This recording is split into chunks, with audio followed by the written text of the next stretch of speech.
Hello everyone. তো সকাল সকাল আমি এখানে উঠে একদম ওপরের ছাদে চলে এসেছিলাম এক্সারসাইজ করতে।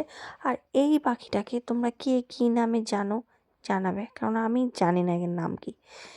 আর তারপরে আমি রোদ্দুরে একটু চিয়া সিড নিয়ে বসে পড়লাম, তারপরে খেয়েছিলাম এবিসি জুস। সকাল তো আমার এরকমভাবেই শুরু হয়, এই জল ওই জল সেই জল খেতে খেতে।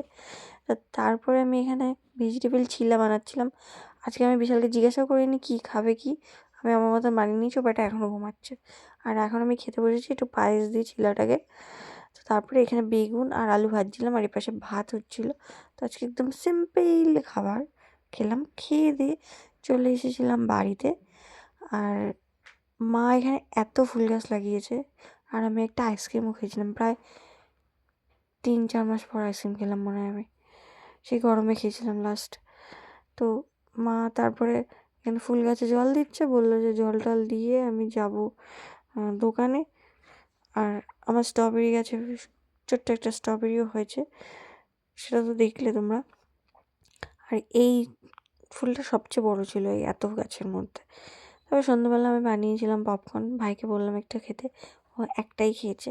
তারপর মা বাড়ি এসে এখানে মটর সিদ্ধ করে নিল আর আলু কেটে দিলাম এখানে, কেননা এখন হবে ঘুগনি। আর তারপরে না মাকে আমি বললাম অনেকদিন ওর মাথায় তেল দিয়ে দাও না, চুলে দাও না। তো তারপরে আমি চলে গেছিলাম লুচি ভাজতে। আর আজকে আমার এই বাড়িতে আসার মেন কারণ হচ্ছে লুচিটা বানানোই।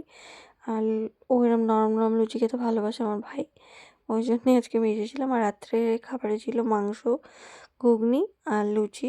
আমি ঘুগনি আর লুচিটাই খেয়েছি, মাংসটা স্কিপ করে দিয়েছি। আর আমার জন্য লুচি আর ঘুগনি নিয়ে নিয়েছিলাম, আর বাড়ি এসে খেয়েছিলাম এই হেলথিংটা খাওয়ার পরে রাত্রে। তো দেখাবে নেক্সট ব্লগে।